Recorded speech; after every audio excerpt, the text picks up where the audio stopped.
Limits at infinity and horizontal asymptotes. Limit at infinity. If, as x moves towards infinity, f of x gets arbitrarily close to a real number L, then we call this a limit at infinity, and we write the following limit notation. So x values are approaching positive infinity. If we direct our attention over to the graph, if we think about x values are going towards positive infinity, what's happening to the y values? What's happening at the end of the function over here? So here we can see that my y values are getting closer and closer to this y value L. And we can also think about what happens as x moves towards negative infinity, and then we would use the notation x approaches negative infinity. So the main idea is that limits at infinity describe the end behavior of a function. What is happening at the ends of a function? Let's go ahead and take a look at an example. So we're going to consider the function f of x equals 1 over x, and we're going to think about it in two different ways. We're going to take first a numerical approach. So we want to think about what happens when we start to plug in bigger and bigger numbers as x heads towards infinity. So you can see this column on the left, x values are going up by multiples of 10 each time. So if I think about what happens when I plug in these respective x values, I have 1 over 1, I get out 1. If I plug in 10 next, 1 over 10 is 1/10. If I plug in 100, 1 over 100 is 1/100th. If I plug in 1,000, I get 1,000th. So I can start to see that as I substitute in bigger and bigger numbers into 1 over x, the x is in the denominator, the overall fraction gets closer and closer to 0. So these numbers are getting really, really small, and they're getting closer to 0 as I start to plug in x values that are getting bigger and bigger. So let's summarize what's happening down below. So x values are going towards infinity, and the f of x values, or the y values, are getting closer and closer to 0. So we can go ahead and compare that to a graphical approach. We'll focus on what's happening as x goes to positive infinity. So over here is positive infinity. I can see what's happening is that my function is getting closer and closer to the x-axis over here, which has a y value of 0. So over here, the limit as x approaches infinity of 1 over x is 0. I'm approaching the x-axis on the top of the x-axis, so with positive values that are getting closer and closer to 0. If I go back and take a numerical approach to plugging in negative values, if I plug in -1 first, 1 over -1, it's -1. If I plug in -10, 1 over -10 is just -1/10. So I can see that my numbers are still getting smaller, the y values, so -100th, -1000th. So I can see these numbers are getting really small as well. They are also getting closer to 0 as I start to plug in these numbers that are heading towards negative infinity. So if I go ahead and summarize what's happening in this table, as x values are going towards negative infinity, once again, my function values are going towards 0. And we can go ahead and compare that to what's happening on the graph of 1 over x. So as I start to head towards negative infinity, if I go ahead and analyze where the function is getting close to, it's getting closer and closer to 0, but underneath the x-axis where values, the y values, are negative. So I'm still getting closer and closer to 0 though, so the limit as x approaches negative infinity of 1 over x is 0. Now let's go ahead and take a look at this theorem. It says that if r is a positive rational number and c is any real number, then the limit as x approaches positive or negative infinity of c, so c was a real number, over x to the r was any positive rational number, that whole limit has to equal 0. So let's think about what's happening for a second here.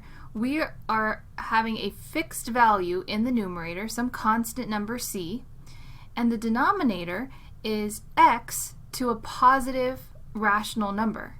So what's happening is if I plug in values towards positive or negative infinity into x, the denominator is getting really big and the top is staying constant. So if the denominator starts getting bigger and bigger and bigger, so if I start to get 1,000,000, 1,000, 1,000,000,000,000 in the denominator and the top stays constant, then that whole fraction is getting smaller and smaller and getting closer to 0, similar to the example of 1 over x. So instead of 1 over x, if it was 2 over x, the constant on top doesn't change anything. And it turns out that it doesn't have to be x to the first power. X can be raised to any positive rational number, and this will still happen. So in words, what's happening is if the denominator is getting bigger faster than the numerator, and in this case the numerator is constant, then the entire fraction is going to go to 0. So if the denominator gets bigger faster than the numerator, the entire fraction goes to 0. Alright, let's go and do some examples. Let's evaluate these limits at infinity. So x is approaching negative infinity, but what I have on the top is I have a constant, and then I have x to a positive rational number on the bottom. So this whole fraction is going to 0. So if I think about it, the denominator is being raised to the 5th power. These big numbers are being raised to the 5th power, and the top is staying constant. So these numbers are going to get close to 0. If I take a look at the second example, x approaches infinity of negative pi. That's still a constant. And then on the bottom, I have the cube root of x squared. So another way to write this is x to the 2/3. So I have a rational number, a positive rational number as my exponent. So this is still going to end up going to 0. So I have a constant over x to the 2/3. So the bottom line is that the bottom, the denominator, is getting really, really big, and the top is staying the same. So that fraction goes to 0. And then in this third example, we have the limit as x approaches infinity of 5x over x to the 3rd. So here we can actually do a little bit of reducing, so we can write this as the limit as x approaches infinity. The x's in the numerator and denominator will cancel, one copy, so I have 5 over x squared. So here, again, I have a constant, and then x to a positive rational number, so the whole fraction does go to 0. But something I want you to just kind of notice right now is that we didn't have to reduce the fraction so much as understand the concept that in the denominator of this last example, I have a cubic function. I have x to the 3rd. So that denominator is going to get bigger faster. If I cube numbers, they're going to get bigger faster than if I just take numbers in the numerator to the 1st power. That whole fraction is still going to end up going to 0 if the bottom is a bigger number than the numerator ends up being. So that's just something to keep in mind. Let's go ahead and formally define horizontal asymptote. A line y equals b is a horizontal asymptote of the graph of a function y equals f of x if either the limit as x approaches positive infinity or negative infinity equals this y value b.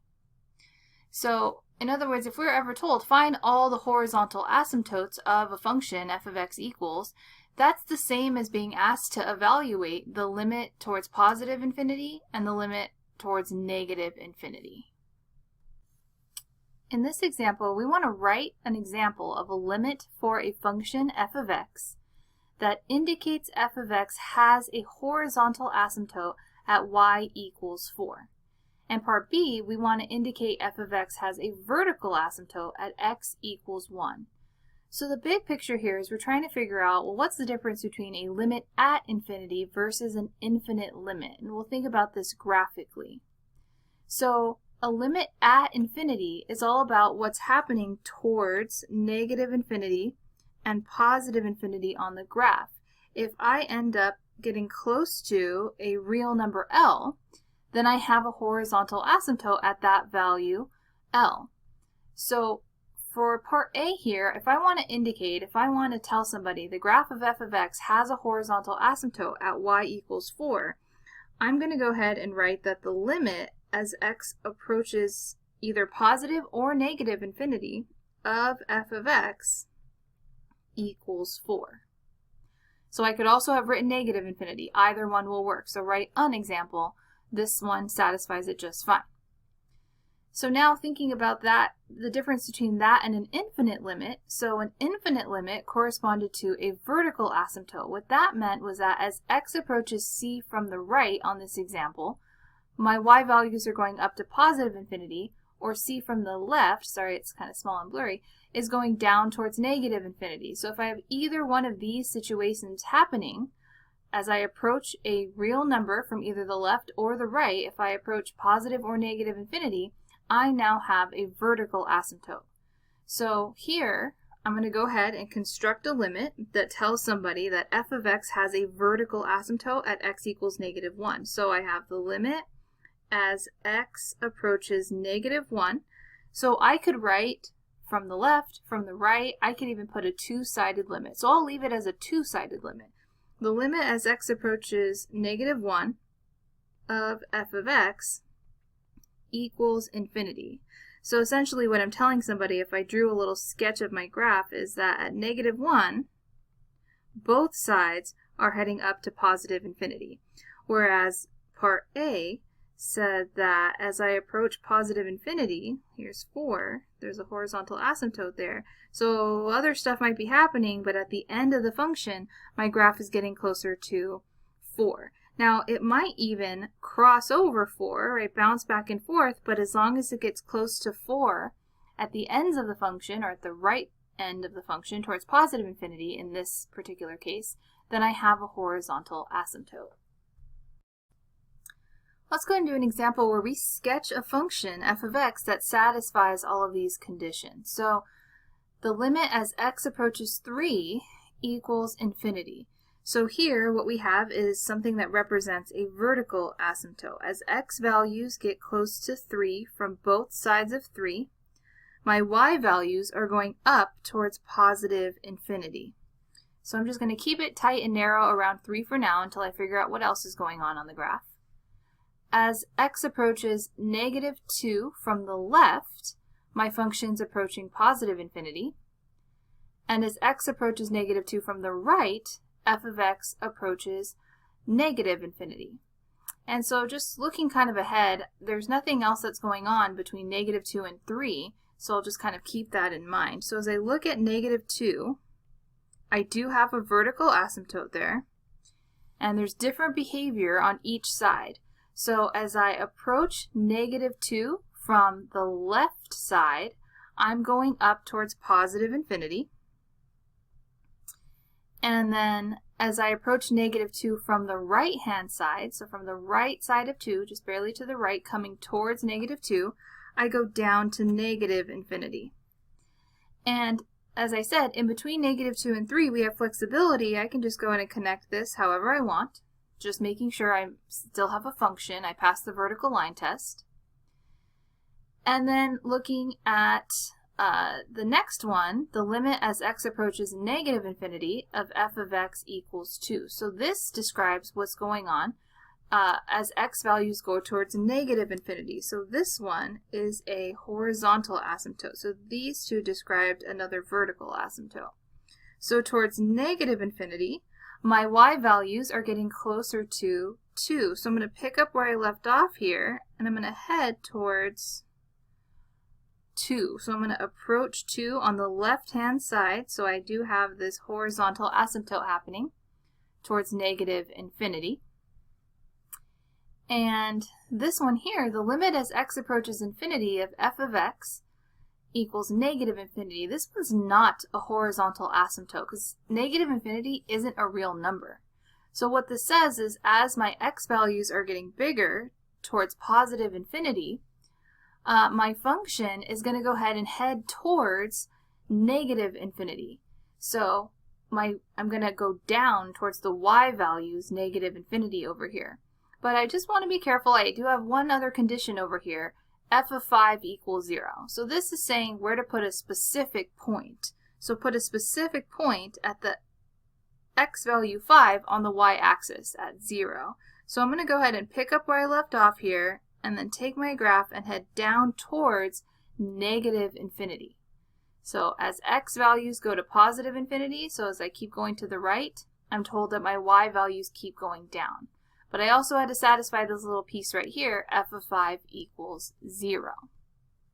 So when we're done with these graphs, always make sure it passes the vertical line test, which it does, and that we've satisfied all the conditions here, so our vertical asymptotes, our horizontal asymptotes, and keep in mind that our graphs aren't going to look the same. There are some different options that we could have taken for sure, you know, the middles of the graph. As long as they pass the vertical line test, though, they are fine. They're still functions. Now we're going to look at an example where we evaluate a limit at infinity of a rational function here using this method that we have for solving limits at infinity. So I would consider this the long way. The first thing we're going to do is divide each term in the function by x raised to the highest power of x found in the denominator, and then we're going to go ahead and simplify. So in this example, the denominator's highest power of x is x to the fourth. That's why we're dividing each term by x to the fourth. So we have the limit as x approaches infinity of 2x to the fourth over x to the fourth minus 5x over x to the fourth plus 1 over x to the fourth, so remember each term, over negative 5x to the fourth over x to the fourth minus 8 over x to the fourth. And it also says to simplify each of these. So the next step would be the limit as x approaches infinity. We'd get just a constant 2 after some simplification, right? These are going to cancel. The next one will have minus 5 over x cubed. One of the x's will cancel there. Then plus 1 over x to the fourth. Over, on the bottom we have a constant negative 5. So we had, again, another cancellation completely there. And then minus 8 over x to the fourth. So we went ahead and divided everything by the highest power of x in the denominator, and then we simplified. So now what we're going to do is determine the behavior of each piece of the function by evaluating each term as x approaches positive or negative infinity. So in this example, as x approaches positive infinity. So for step 2, evaluate each term as x goes to infinity. So here was where we left off. Well, we're taking the limit of each individual piece. So here it is all written out, and we evaluate each one separate. Well, the limit as x approaches infinity of the constant 2, well, that's just the constant 2. So this piece here is just positive 2 in the numerator. And this second limit as x approaches infinity of 5 over x to the third, well, I have a constant over x to a positive rational number. So we know that this limit in the middle goes to 0. As does this last one here. I have 1 over x to the fourth. So again, as x goes to infinity, this limit is also 0. So each of these are 0. So it's like 2 plus 0 plus 0. And then in the denominator, I have x approaches infinity of negative 5 minus the limit as x approaches infinity of 8 over x to the fourth. Well, again, the second limit goes to 0, a constant over x to the fourth, but the first one is just a constant. So it's going to stay negative 5 plus 0. So all that's left is 2 over negative 5, or negative 2/5 as the final answer. So it turns out this original limit at infinity has an answer of negative 2 over 5. One of the things I just want you to take a second to notice is that if you look at the function, I have a rational function, and the degrees of the numerator and denominator are the same. So if I look at those leading terms, the degrees are the same, and the leading coefficients over each other, 2 over negative 5, form the answer. So that is a way of finding horizontal asymptotes, thinking about if the degrees match, then the end behavior of this rational function is that towards positive infinity, I get close to negative 2 over 5. All right, here we go with some more examples. So evaluate the following limits at infinity. But now we're going to use kind of everything we know. We're going to use the notion of end behavior. That's what these limits at infinity represent. And we're either going to apply graphical or numerical strategies when it's appropriate based on the function. If given a rational function, use prior knowledge for finding horizontal asymptotes. We don't have to do that long way. We could have obtained that answer if we knew some past knowledge about finding horizontal asymptotes if I have a rational function. So let's get started. In this first example, we're evaluating the limit as x approaches infinity of a cubic polynomial, negative 2x to the third plus x plus 1. So I'm actually going to go at this from a graphical perspective first. So I have a cubic polynomial. The leading term here is negative 2x to the third. So what I know about cubic polynomials is their general shape, and since there is a negative in front, there's going to be a reflection over the x-axis. So a generic cubic flipped over the x-axis is going to look something like this. So I'm not super concerned with exactly how it looks. I'm just doing a general shape, because now what I want to know is, well, what's going on as x goes towards positive infinity? Where are my y values going? Well, we can see that they are headed down towards negative infinity. So the answer to this limit is negative infinity. And that's from a graphical approach. Now, if we wanted a numerical approach, we're still focusing in on that leading term. That's the dominating term here. And if I think about substituting in, so if I think about the fact that x is going to infinity, if I think about starting to plug in values for x that are really big, so if I start to plug in 1,000 or 1,000,000, well, 1,000 to the third power is a really big number, and since it's multiplied by negative 2, it's going to head towards negative infinity. If I plug in 1,000,000,000 and cube it, but multiply it by negative 2, it's going to head towards negative infinity. So there's kind of those two different ways of thinking about it. In this second example, the limit as x approaches infinity of arctangent x, here I would say that we are going to go straight to the graph, because if I start to think about what happens when I plug in 1,000,000 into arctangent x, this isn't a function that we can easily think about what that specific number is, or even what type of number that is. But arctangent is a graph that we should be familiar with. So if I think about the graph of arctangent, and it's just a rough sketch, I have horizontal asymptotes at pi over 2 and at negative pi over 2. And it looks like the graph of the cube root of x. So as x is approaching infinity, what's happening to the y values is that they're getting closer and closer to that asymptote up there of pi over 2. So that one relied strictly upon knowing the graph.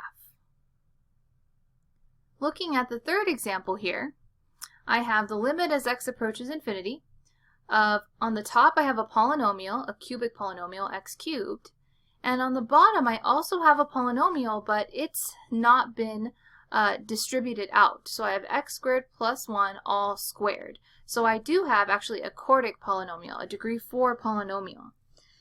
And in this case, since I have a rational function, I can actually think about the horizontal asymptotes, if I remember that, if I have that prior knowledge. So the denominator here, I'm not actually going to bother multiplying it all out. I'm just going to remember that it's an x to the fourth, right? So it would be 1x to the fourth plus some stuff if I multiplied it all out.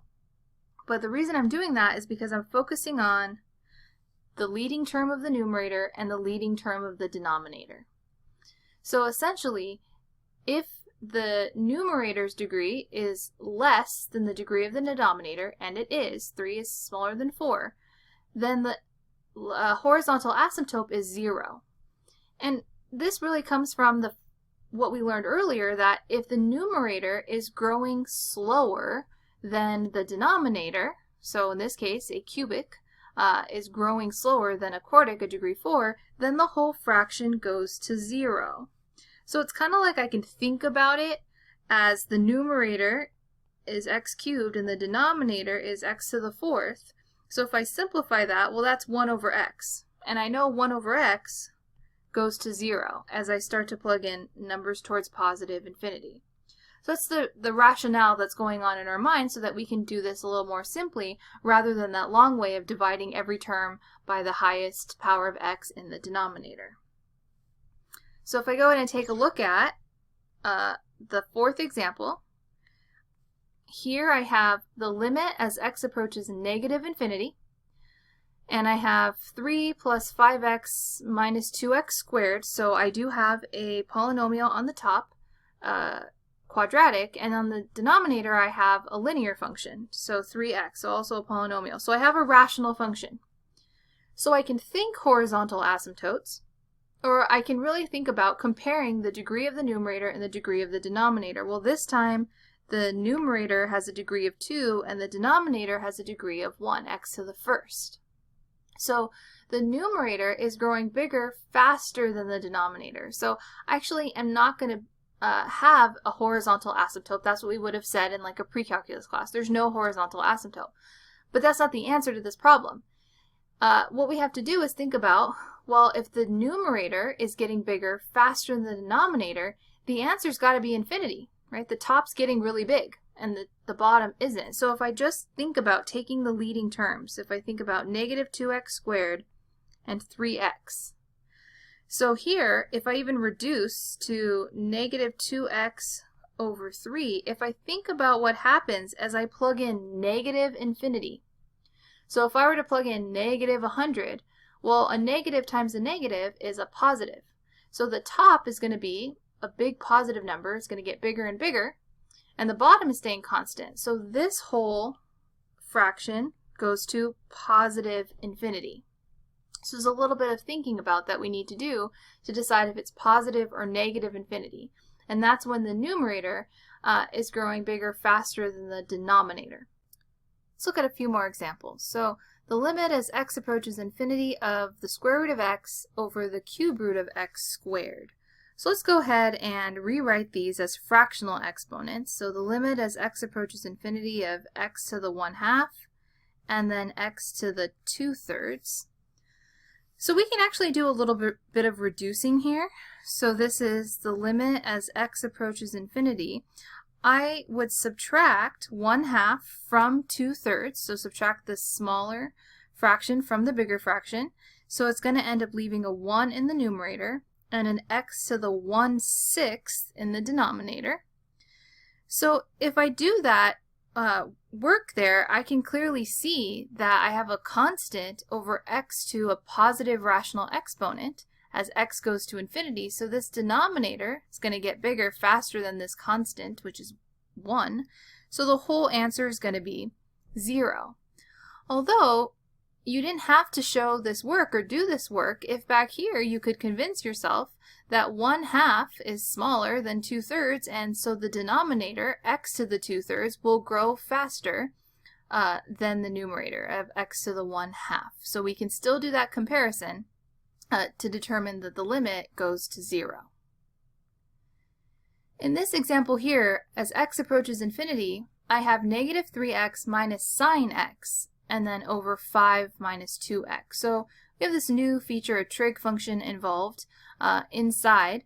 So I have sine x. So if I think about, I want to know ultimately what's that dominating term in either the numerator or the denominator.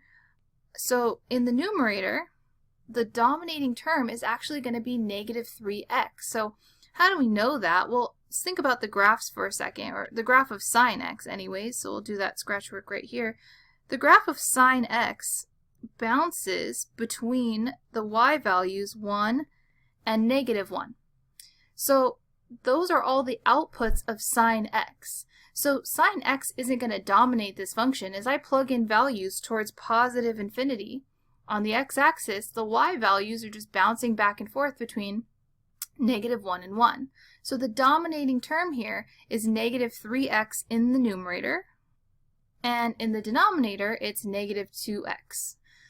So now we would compare those two leading terms, and since they have the same degree, we would take their coefficients over one another. So we would take negative 3 over negative 2, which of course simplifies to positive 3 over 2.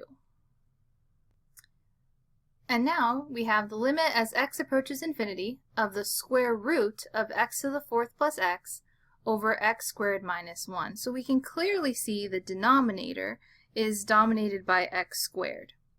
We have this new thing, the square root of x to the fourth plus x in the numerator. So what we have to do is think about the fact that what's going to dominate the numerator is the square root of x to the fourth. This plus x is not going to dominate. It's got a degree of 1 underneath the radical. So the bigger one is x to the fourth, but I have to keep in mind that it's the square root of x to the fourth. So let's go ahead and do a little bit of review and think about what is the square root of just x to the fourth if I think about it. Well, it's actually the absolute value of x squared. So whenever I take the square root of x to an even power, these absolute value bars come out, except that in this case having absolute value bars is kind of redundant because x squared will already be positive. I'm squaring something, making it positive. So the top is essentially acting like x squared. So I'm kind of just writing this below as a little bit of scratch work to help us think about it. So the top, I'm going to do this, I'm going to put is sort of acting like, so it acts like, it behaves like x squared. That's its dominating term up there. So if its dominating term is x squared and the denominator has an x squared, they're the same degree, then we take the leading coefficient over the leading coefficient. So the answer here is actually just positive 1. And we'll do one more with the square root function. So I have the square root of x to the sixth plus 3x, and then over x to the third minus 5. But this time we're approaching negative infinity. This time we're approaching negative infinity. So in the numerator here I have the square root of x to the sixth. That's the part I want to focus on, do a little scratch work on. So the square root of x to the sixth, again, whenever I take the square root of x to an even power, it's going to be the absolute value of x cubed. And the absolute value bars absolutely have to stay on this particular example. So they are relevant. On the other one, if I square something, it already makes it positive. But if I cube something, it could be negative, and I am plugging in negative numbers here, so it's important to keep those absolute value bars. So the top of this function here is essentially acting like the absolute value of x cubed. That's how we're thinking about it. And the denominator's dominating term is x cubed. So if I think about what happens as I plug in negative numbers, so something like, let's say negative 100, let's actually plug in a specific value. So if I plug in x equals negative 100, so the absolute value of negative 100 cubed, and then on the bottom I have negative 100 cubed, because just those dominating terms, that's what we're thinking about. So the top is going to be positive 100 cubed. I'm not even going to bother writing out that number because the absolute value bars make it positive, but the negative on the bottom is going to stick around. So it's going to end up being negative 100 cubed. So 100 cubed and 100 cubed, those are the same numbers. So I end up just getting a 1 and a 1, but there's that negative there. So the answer here is just negative 1. In the last set of examples, we looked primarily at algebraic functions, but if we want to evaluate a limit at infinity involving other types of functions, we have to know which type of function grows faster towards positive infinity. So let's take a look at the types of functions shown here: logarithms, polynomials, and exponentials. So what we want to go ahead and think about is what's happening to each of these functions as I start to plug in bigger and bigger x values. So as x values approach positive infinity, well, it turns out that each of these types of functions, assuming there are no reflections to them, they're all heading towards positive infinity. The y values are heading towards positive infinity. As I plug in bigger x values, these y values are going to keep going up forever on this logarithm. In this polynomial in the middle, which happens to be x squared, as I plug plug in bigger x values, the y values are also going towards infinity. And on an exponential function, as I plug in bigger x values, the y values are just going to keep going towards positive infinity. So all of these functions shown here, they're all going towards positive infinity, but we want to think about which one's growing faster. So logarithms grow the slowest. As I plug in bigger and bigger x values, although the y values are getting bigger, notice that when I plug in a number over here like 6 or 7 or 8, my y values are barely in the 2 range as outputs. But when I start to plug in 6, 7, 8, those same numbers into a polynomial like x squared, like this one here, we don't even see those values on this particular graph. But if I plug in 7 squared is 49, 8 squared is 64, those values are getting bigger much faster. So logarithms grow the slowest, followed by polynomials, and then exponentials grow the fastest. So as I start to plug in bigger and bigger numbers, again, let's stick to 6, 7, and 8, if I plug them into an exponential function, something like 2 to the x, now we're getting 2 to the 7th power, 2 to the 8th power, 2 to the 9th power, and those are much bigger than 49 and 64, like the examples of plugging it into x squared. So exponentials grow bigger faster. They're just shooting off to positive infinity much faster, versus logarithms are still going to get to infinity, but a lot slower. So this was just some graphical examples to kind of help reiterate that concept. Let's make sure we know what we're talking about with the equation. Let's look at some examples of equations for each of these types of functions. When we're talking about logarithms, we're talking about functions like the natural log of x, or maybe log base 5 of x. So I should be a little bit more specific here. The logarithms that we're talking about have to have a base that's greater than 1. So the base, remember, is the subscript here. That would create a graph that has this shape. Polynomials, like I said, this one was y equals x squared, but we could have anything, y equals 3x to the 4th, y equals 7x to the 5th, even plus x. These are polynomial functions. Again, assuming no reflection, so we can't have any negatives in the front. That's going to change things.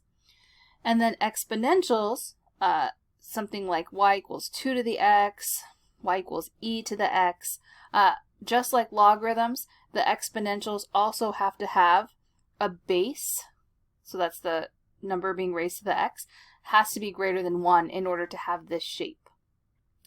So now that we have this knowledge under our belt, let's go ahead and try some examples of limits at infinity that include these types of functions. Okay, example time.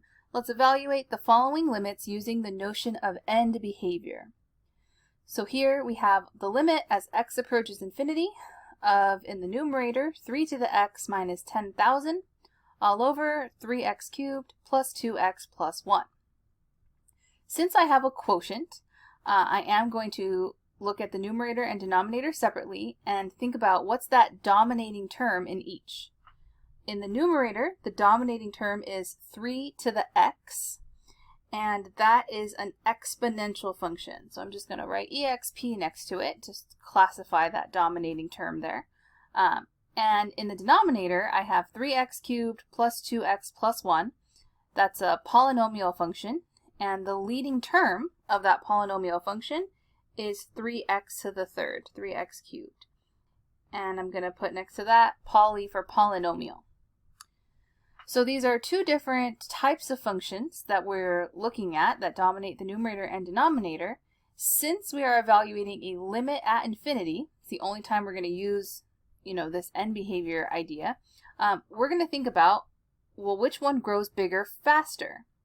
The numerator does because it is an exponential. So the numerator grows bigger faster than the denominator. So what I'm going to do is just kind of put a little note to myself, like the top is bigger than the bottom. The bottom is the smaller one.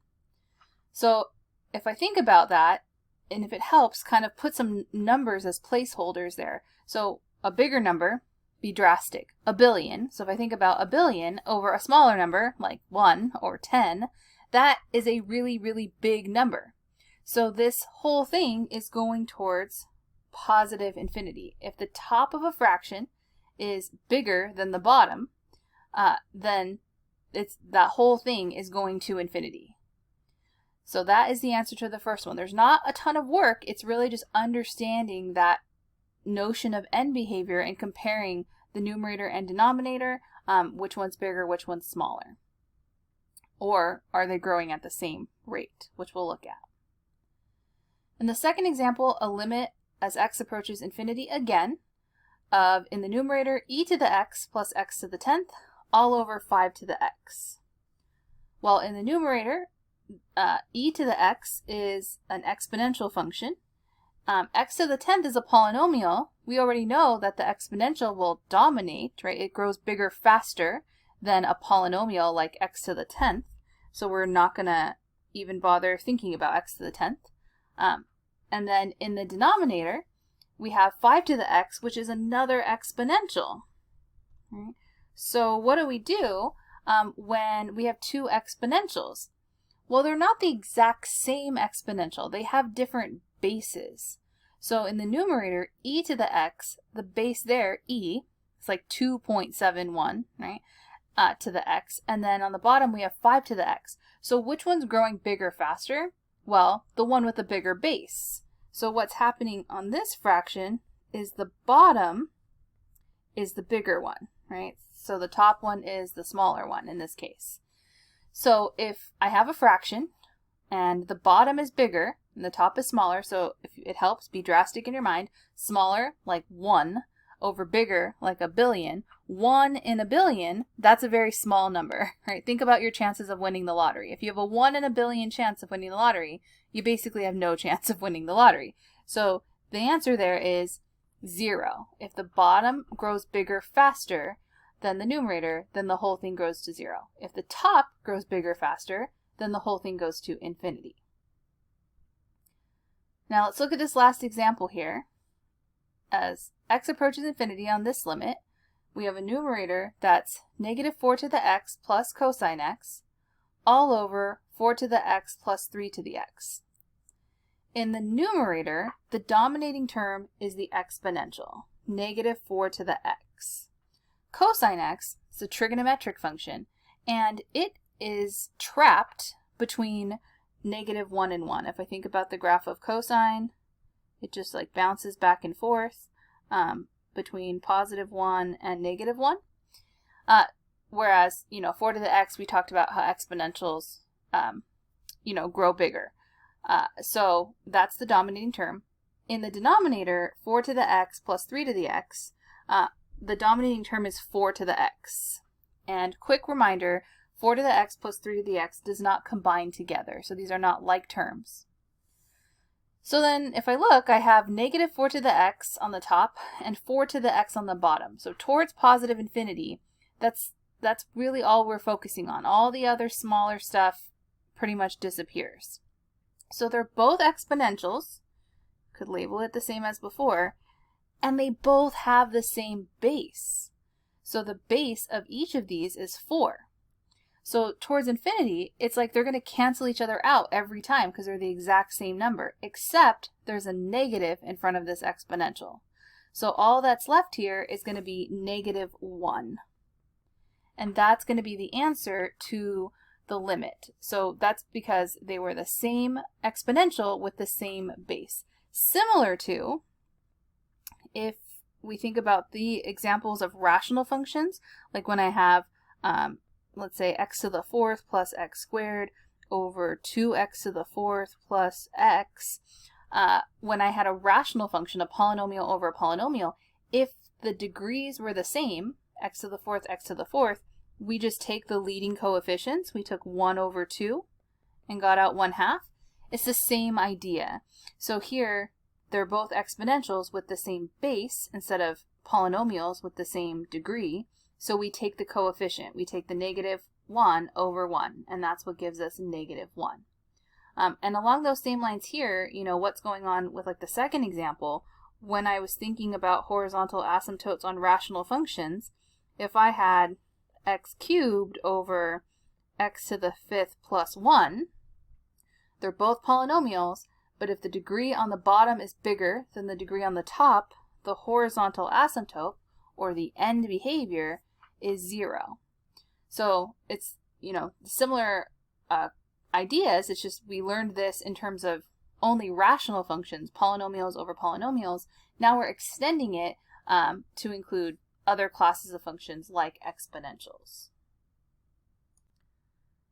Let's look at some more examples. We have the limit as x approaches infinity of pi to the negative x times natural log of x squared.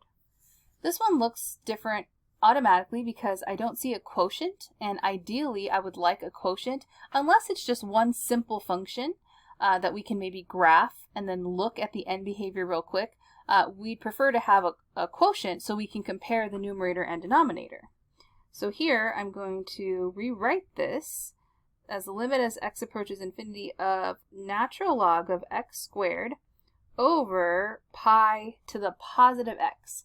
So a negative exponent means I can bring that term to the other side of the fraction bar and make the exponent positive. So now I have a quotient. In the numerator, I have natural log of x squared. So it's not quite like a standard logarithmic function. It's a composition. I have a polynomial, x squared, inside of the natural log function. And we didn't study how that grows towards positive infinity. Natural log of x squared. That could have a totally different graph than a standard logarithm.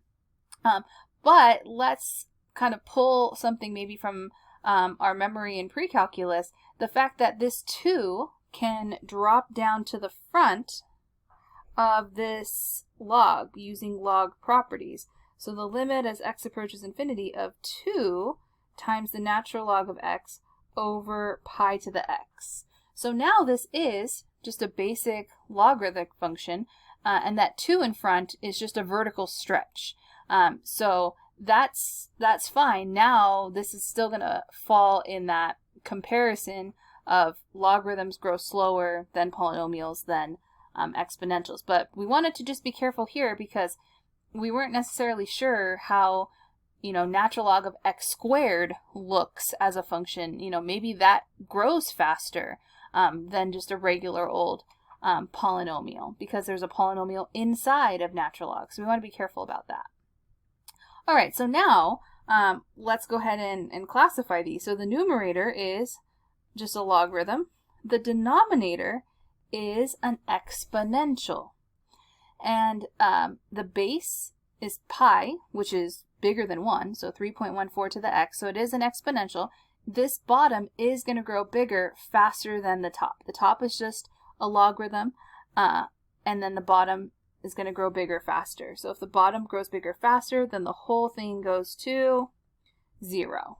Right? So again, it's the idea of small over big. In this example, I have the limit as x approaches negative infinity of 4 over 3 to the x. So here's where we want to be careful. All of those comparisons of the classes of functions were towards positive infinity. So it's not just any limit at infinity where we can apply those rules. It's only towards positive infinity. So what do we do when we're evaluating a limit towards negative infinity that includes other types of functions like this exponential here? Well, we can still do a numerical analysis. We started learning about limits in general, thinking about what happens as you start to plug in different values. Well, we can still try that. We can think about a numerical analysis here, especially since it's not too complicated of a function. So here, 4 over 3 to the x, if I plug in bigger x values that are negative, so maybe let's just think about 2, like negative 10 and negative 100, what happens when I plug those into this x right here? So we'd get 4 over 3 to the negative 10. Well, that's 4 times 3 to the positive 10. Well, what type of number is that? It's pretty big, right? 3 to the 10th times 4. It's pretty big and it's positive. And if I plug in negative 100, which is even more negative, so 4 over 3 to the negative 100, Well, that's 4 times 3 to the positive 100. That's even bigger, right? 3 to the positive 100 is much bigger than 3 to the 10th. And again, it's positive. So as I plug in bigger and bigger negative numbers, more and more negative, the whole thing is actually going to go to positive infinity. So here we did a little bit of a numerical analysis because we can't think about it in terms of our typical rules. So if we thought about it in terms of our typical rules, we would have gotten the wrong answer, because the top is just a constant and the bottom is an exponential. So then you would be thinking, oh, the bottom's growing bigger faster, the whole thing goes to 0. But it was the exact opposite, because we're going towards negative numbers along the x-axis.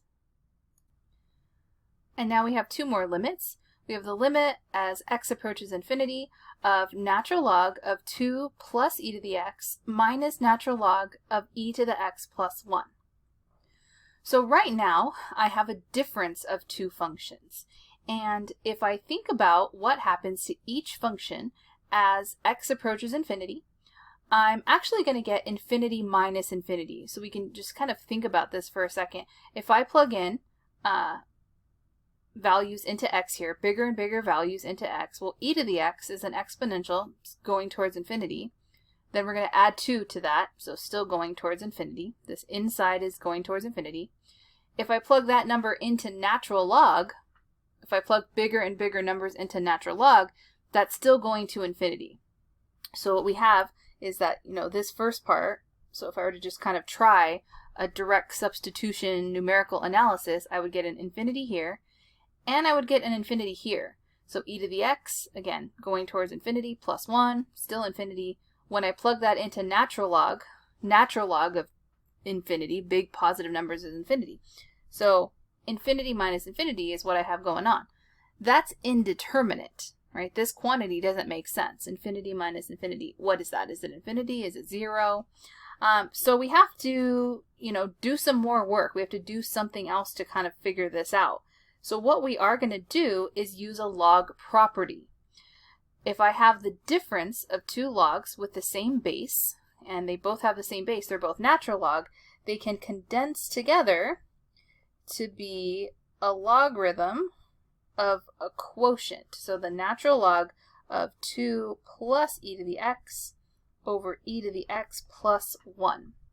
So the difference of 2 logs becomes the log of a quotient. The first inside of the log over the second inside of the log. All right, so now we have a quotient going on. And it's inside of a log though, but we have a quotient, and we like to deal with quotients when it comes to limits at infinity. What we're going to go ahead and do is think about, I can pull this limit into the logarithm. So since this is a continuous function, it's a composition of 2 continuous functions, I can just go ahead and pull that limit into the logarithm to deal with just the quotient. And when I deal with just the quotient and focus on the dominating terms, in the numerator I have e to the x, and on the denominator I also have e to the x. The constants 2 and 1 are going to be irrelevant towards positive infinity. Well, they're the same exponential, and so they're going to grow at the same rate. There is no bigger and smaller, they're the same. So we are just going to take the coefficients, which happen to be 1. There's a 1 in front of each of the e to the x's. So the answer to this limit right here, whoops, change it back to a pen, this limit is just 1, but 1 is inside of the natural log function. And let's evaluate that. Well, the natural log of 1 is a value we should know, it's just 0. So the answer to this limit is 0. And in this example, I'm evaluating the limit as x approaches infinity of arctangent of natural log of 1 over x. So here, this is 2 compositions. I have 1 over x inside of the natural log function and natural log of 1 over x inside of the arctangent function. So it's kind of similar to the previous example in that it involves a composition, but it's a little bit trickier. What I'm going to go ahead and do to start is I'm going to think about the graphs of each of the functions that are involved here. So I'm going to sketch the graph of 1 over x, natural log x, and arctangent x. So I'm just going to draw 3 quick xy planes here. And I'm going to draw the graph of 1 over x in the first one. So 1 over x is the rational function in quadrants 1 and 3. And there's a vertical asymptote and a horizontal asymptote along the x and y axis. And then the natural log of x is a function in quadrants 1 and 4. There's a vertical asymptote along the y-axis. We know it passes through the point 1, 0. So this is the natural log of x. So just the natural log of x, not the natural log of 1 over x. And then the other function involved is arctangent x. So the arctangent function we'll draw on the last xy plane here. So the arctangent function looks like the cube root function, but there are asymptotes involved. There are horizontal asymptotes at pi over 2 and negative pi over 2. So this is the function arctangent x, or tan inverse of just x. All right, so here's what we're going to do to start. Is we're going to apply the limit as x approaches infinity to the function all the way on the inside, 1 over x. So I'm going to pull that limit all the way to the inside. And so this problem is going to become arctangent of the natural log of, and then we're going to evaluate the limit as x approaches infinity of 1 over x. So essentially I'm thinking of what's happening to that innermost function as x approaches infinity. Now let's go and take a look at the graph. As x approaches infinity on the graph of 1 over x, so way over here is where x values are infinity, what's happening to the y values? Well, the y values are getting closer and closer and closer to 0. So that individual limit, if this were just its own individual problem, we would say that that's getting closer to 0, just regular old 0. But then if I think about plugging in 0 into the natural log function, so here's the natural log graph, and of course here's where x is equal to 0. At 0, the natural log function is undefined. So we can't exactly just plug in or replace this limit with 0. So we have to describe a little bit more about how 1 over x is approaching 0. So 1 over x is approaching 0 from the positive side of 0. So I'm getting smaller and smaller numbers, but they're all positive numbers. So then I can think about what's happening to the natural log function as x values are getting closer to 0. So not when natural log has 0 plugged in, but just what happens when I get close to 0 from the positive side of 0. So in other words, this limit here is getting closer to 0 from the right-hand side. So then I can work on that next layer of the composition. So we're doing arctangent of the limit as x approaches 0 from the right of natural log of x. So this inside is approaching 0 from the right. So now I want to think about, okay, how is the natural log function, natural log of just x, how is that affected as my x values are getting closer to 0 from the right?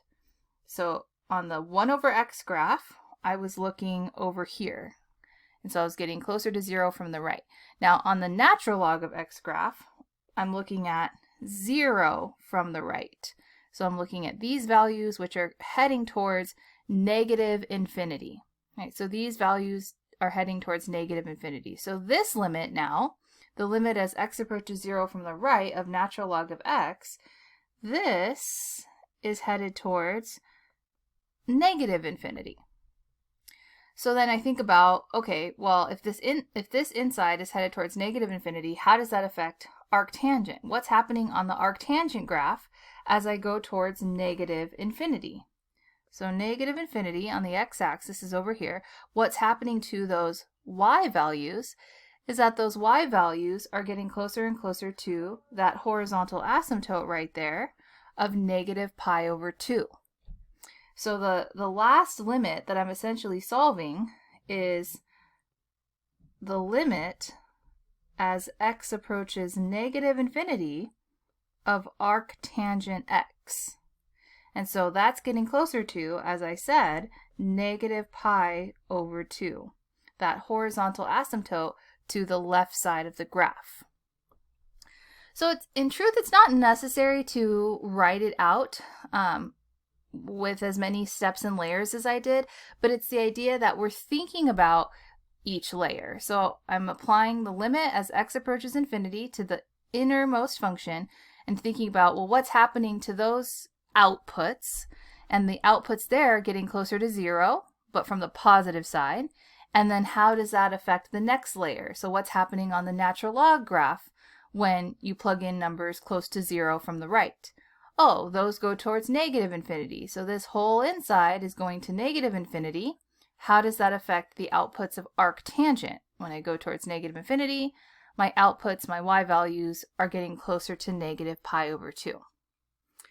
So it definitely is a layered and a more complex problem, but the concept of applying that innermost piece when it's a composition is still there. And it's just, maybe the struggle might be the graphs of each individual function, or sometimes students struggle recognizing that this is a composition instead of, let's say, a product, right? So sometimes people see this as a product, but we want to be really careful and think about when we read it out loud, we wouldn't say arctangent times. This is arctangent of the natural log of 1 over x. So 2 compositions here that require us to think about what's happening on each inside.